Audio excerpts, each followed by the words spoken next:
प्यारे बच्चों, नई उमंग अब देख रहे हैं यहाँ नई उमंग भाग 8 और उसका पार्ट 3 अभी आपको बता रहा हूँ। ये लंबा है लेकिन ये संपत्ति शीर्षक नाम से है। ये संपत्ति क्या है? संपत्ति किसे कहते हैं? धन को संपत्ति कहते हैं। धन किसको नहीं पसंद है? सबों को पसंद है और धन के लिए सारा दुनिया व्याकुल है। देखिए यहाँ क्या लिखा है कि एक व्यक्ति अरस्तु के पास आया। अरस्तु यूनान का प्रसिद्ध दार्शनिक था। लोग उनके पास नाना प्रकार के प्रश्न को लेकर आया करते थे। वह उनको उचित सलाह दिया करता था। उसकी पत्नी बड़ी झगड़ालू थी। वो इन बातों को सुनकर बड़ा परेशान रहता था। उस व्यक्ति ने अरस्तु के पास आकर कहा कि मैं बड़ा गरीब आदमी हूँ। अरस्तु बोला, प्रिय भाई, मैं स्वयं निर्धन हूँ। तुम किसी धनवान से जाकर यह कहो। उसने कहा कि तुम धनवान से जाकर के ये बात कहो। मैं मांगने नहीं, आपसे जानने आया हूँ कि मैं धनवान कैसे बन सकता हूँ। संपत्ति मेरे पास किस प्रकार आ सकती है? देख लीजिए, ये अरस्तु से पूछा जा रहा है। और अरस्तु तो आप जानते हैं कि बहुत बड़ा दार्शनिक था। इसके बाद क्या हुआ सो देखिए। इसके बाद कुछ पल मौन रहने के बाद अरस्तु बोला कि तुम संपत्ति पा सकते हो, धनवान बन सकते हो। हाँ, इस समय तुम्हारे पास क्या है?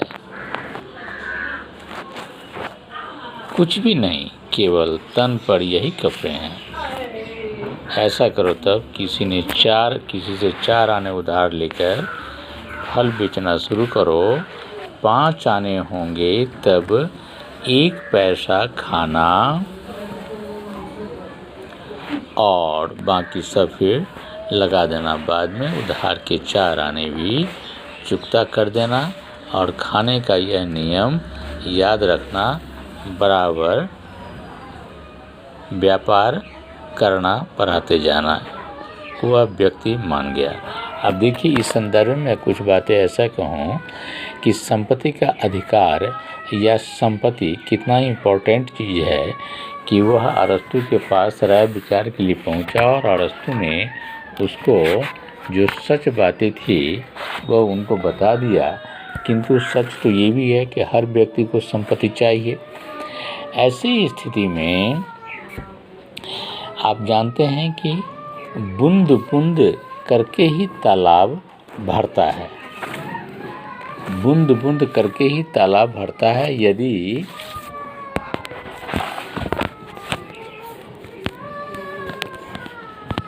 बूंद बूंद करके ही तालाब भरता है, इस बात को हम सब जानते हैं। इसके बावजूद हम इस पर अमल नहीं करते।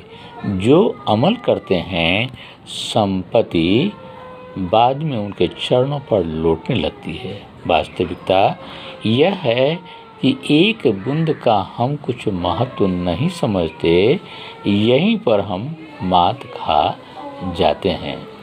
अब देखिए,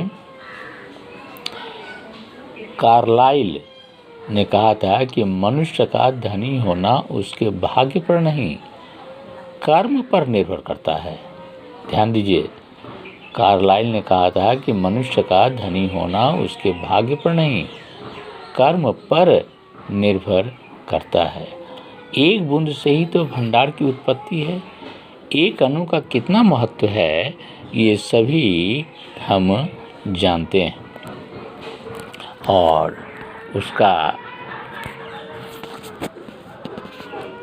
हम अपने जीवन में यही तो गलती करते हैं कि छोटी छोटी बातों को कोई भी महत्व नहीं देते।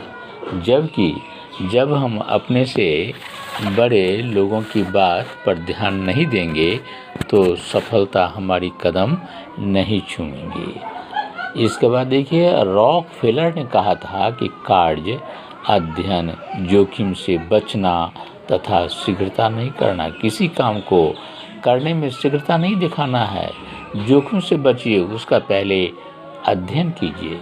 इस प्रकार हम अपने जीवन में यही तो गलती करते हैं कि छोटी छोटी बातों को कोई भी महत्व नहीं देते हैं। जब इसका महत्व जान लेंगे तो उसी दिन समझ लो कि मंजिल हमें मिल गई। इसके बाद फिर हेनरी फूट ने कहा था कि दुख का रास्ता पकड़ो तो सुख अवश्य तुझे मिल जाएंगे।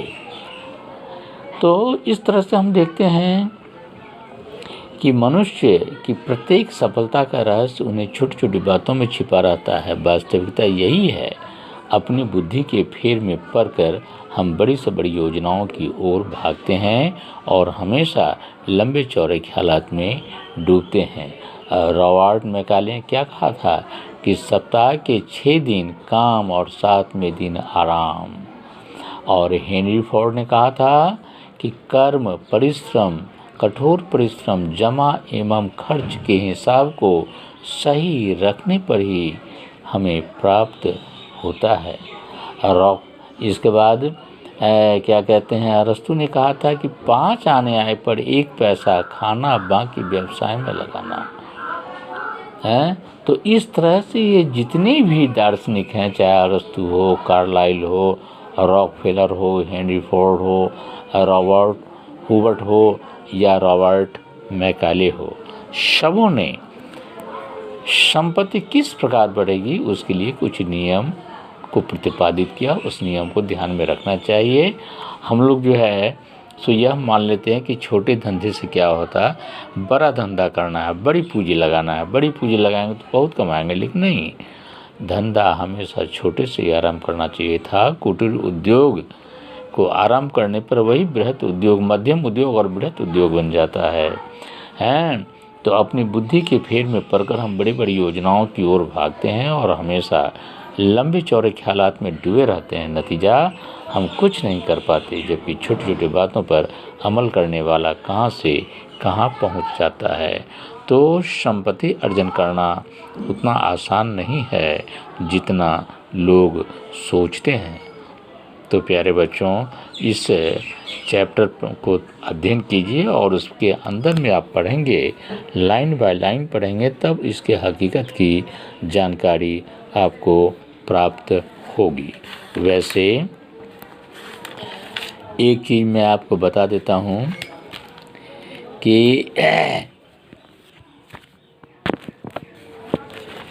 कुछ क्वेश्चन इसमें है जो मैं आपको अभी बता ही देता हूँ, देख ही लीजिए, वो मैं तैयार किया हूँ।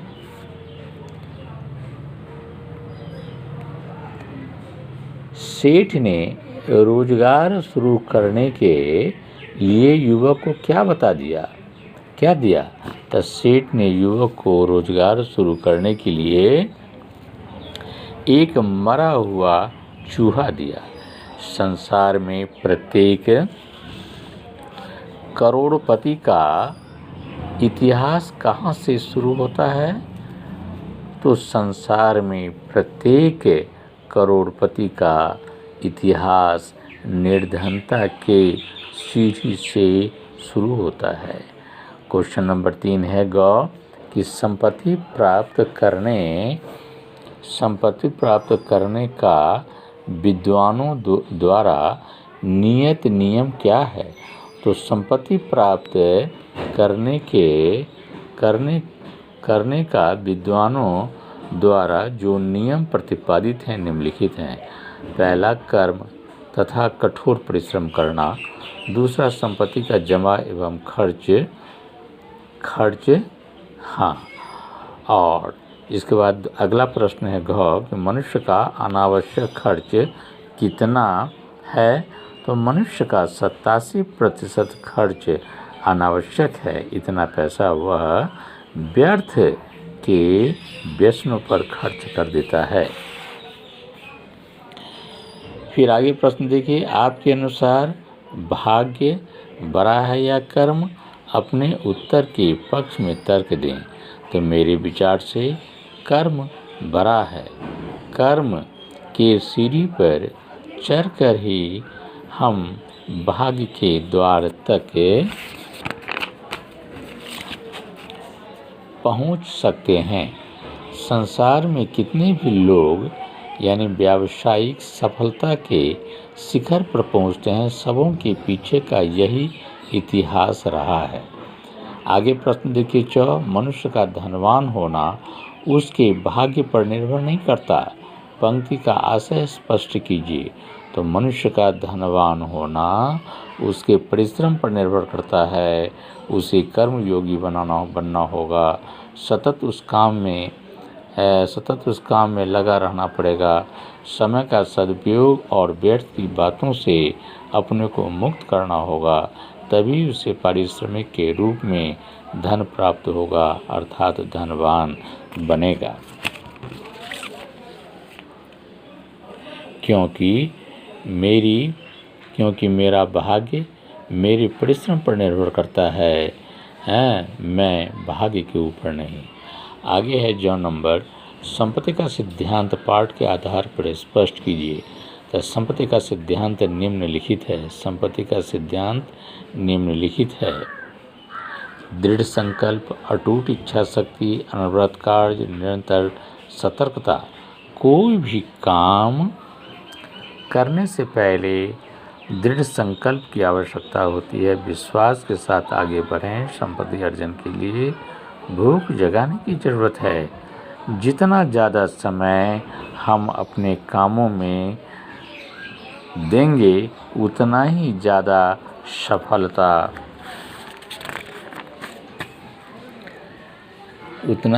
सफलता की ओर हम बढ़ेंगे। इसमें एक छोटी सी भूल हमें गर्त में गिरा देगा। जल्दबाजी में आकर कोई काम न करें। अनावश्यक पूंजी का प्रवाह न बढ़ाएं। सावधानी बरतें, तभी हमको सफलता मिलेगी। अब एक प्रश्न है आपके बुक में, मिलान करना। आप देखिए इसमें यहाँ है, तो यहाँ देखिए ये है अरस्तु। तो 5 आने आय पर 1 पैसा खाना, बाकी व्यवसाय में लगाना। इसके बाद में कार्लाइल, मनुष्य का धनी होना उसके भाग्य पर नहीं कर्म पर निर्भर करता है। इसके बाद आइए रॉकफेलर, कार्य अध्ययन, जोखिम से बचना तथा शीघ्रता नहीं करना। इसके बाद में है हेनरी फोर्ड, कर्म, कठोर परिश्रम, जमा एवं खर्च। रॉबर्ट हुवर्ट, दुख का रास्ता पकड़ो, सुख अवश्य मिलेगा। और लास्ट में है रॉबर्ट मैकाले, सप्ताह के 6 दिन काम, 7वें दिन आराम। इस तरह से आपका ये मिलान करो ये भी हो गया। और एक और छोटा छोटा क्वेश्चन है, उसको भी मैं आपको बता देता हूँ, ये भी ध्यान से समझिए। देखिए आइए अपने बुक पर देखिए, निम्नलिखित बहुकल्पीय प्रश्नों से सही विकल्प चयन करें। संपत्ति पाठ साहित्य की किस विधा के अंतर्गत आता है? लेख।